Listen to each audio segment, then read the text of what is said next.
Imagine ça. On est le 27 du mois. Tu ouvres ton application bancaire, il te reste 143 euros.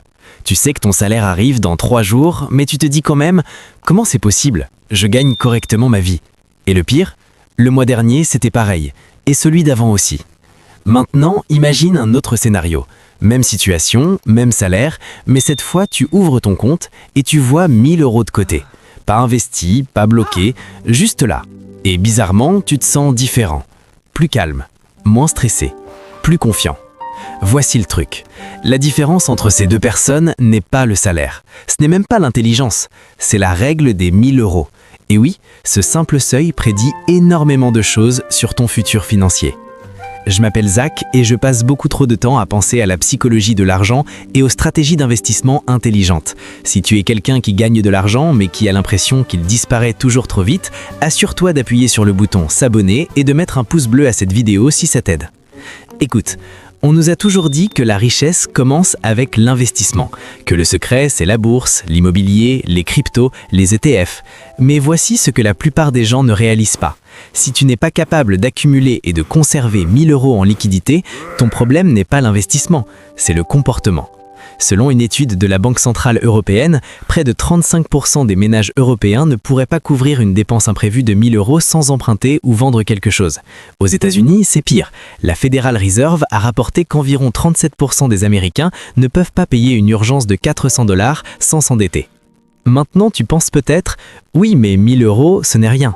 Exactement. Et c'est pour ça que c'est révélateur. 1000 euros, ce n'est pas une fortune, mais ce n'est pas trivial non plus. C'est le premier mur psychologique. C'est le point où ton cerveau arrête de vivre au jour le jour et commence à penser en réserve. Laisse-moi t'expliquer pourquoi. Quand tu n'as pas 1000 euros d'avance, ton cerveau fonctionne en mode survie. Chaque dépense devient émotionnelle. Chaque imprévu est une menace. Ton cortisol monte. Et dans cet état, tu prends de mauvaises décisions financières. Tu acceptes des crédits à taux élevés, tu dis oui à des dépenses pour te faire plaisir, tu évites d'ouvrir tes comptes. Voici ce que la plupart des gens ne réalisent pas. Le manque d'un petit coussin d'épargne crée un état mental qui sabote ta capacité à construire de la richesse. C'est comme essayer de courir un marathon avec des lacets défaits. Maintenant, faisons un peu de maths simple. Imaginons deux personnes, Thomas et Sarah. Les deux gagnent 2500 euros net par mois. Les deux ont 1800 euros de dépenses fixes. Thomas termine chaque mois avec environ 700 euros qu'il dépense inconsciemment. Restaurant, Amazon, abonnement oublié. Et à la fin, son compte revient à zéro. Sarah, elle, décide une chose. Elle bloque 200 euros par mois jusqu'à atteindre 1000 euros. Ça lui prend 5 mois. 5 mois, pas 5 ans. Et là, quelque chose change. Quand sa voiture tombe en panne, 620 euros, elle paye cash. Thomas, carte de crédit. Taux moyen des cartes en Europe, 18 à 22%. Donc ces 620 euros deviennent environ 740 euros après intérêt s'il rembourse lentement. Et voilà le vrai problème. Thomas ne part pas de zéro. Il part en négatif. C'est là que ça devient vraiment intéressant. Le futur financier n'est pas construit par les grands coups de génie. Il est construit par l'absence de recul. Chaque dette imprévue crée un trou. Chaque trou ralentit la croissance. Maintenant, imagine que ce scénario se répète 3 fois par an. Une réparation, un appareil cassé, un imprévu médical. Thomas accumule 2000 euros de dette en 2 ans. Sarah, toujours stable. Après 2 ans, Sarah investit 200 euros par mois. À 8% de rendement moyen annuel, sur 20 ans, ça donne environ 118 000 euros. Thomas, lui, met 5 ans à rembourser ses dettes avant de commencer à investir. Résultat, il a perdu 5 ans de capitalisation. Ces 5 années valent environ 40 000 euros de différence à long terme. Et tout commence avec 1000 euros. Maintenant, tu penses peut-être, oui, mais je gagne moins, je ne peux pas mettre 200 euros de côté. Très bien, mettons 50 euros. À 50 euros par mois, tu atteins 1000 euros en 20 mois, moins de 2 ans. Ce n'est pas une question de vitesse, c'est une question de direction. Voici le truc. La règle des 1000 euros n'est pas une règle d'argent, c'est une règle d'identité. Quand tu atteins 1000 euros, tu deviens quelqu'un qui ne panique pas, ne s'endette pas pour des urgences, planifie, contrôle. C'est un changement interne. Psychologiquement, c'est ce qu'on appelle le shift de rareté vers sécurité. Et ce shift change tout. Des études en économie comportementale montrent que les personnes avec même un petit coussin d'épargne prennent des décisions d'investissement plus rationnelles. Pourquoi? Parce que leur cerveau n'est pas en mode alerte. Écoute, l'investissement sans stabilité, c'est du casino. C'est comme construire une maison sur du sable. Maintenant, allons encore plus loin.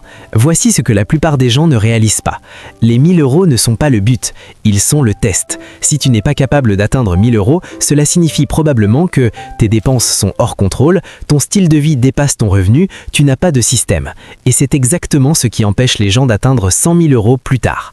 Parce que 100 000 € ne sont que 100 fois 1000 €. La discipline est fractale. Petite discipline, grande discipline. Maintenant, parlons d'action. Comment appliquer la règle des 1000 €? Étape 1, compte séparé. Pas ton compte courant, un compte distinct. Psychologie de la séparation. Étape 2, automatisation. Même 30 €, automatique. Étape 3, coupe chirurgicale. Regarde tes 3 plus grosses dépenses variables. Restaurant, abonnement, livraison, coupe 20%. Pas 100%, juste 20%. Étape 4, interdiction stricte. Ces 1000 € ne sont pas pour les soldes, pas pour les vacances, uniquement pour urgence. Maintenant, voici où ça devient vraiment puissant. Une fois les 1000 € atteints, tu vis différemment. Tu négocies mieux ton salaire, tu refuses les mauvaises opportunités, tu prends des risques calculés, parce que tu n'es plus acculé. La liberté commence avec la respiration financière, et 1000 € c'est la première bouffée d'air.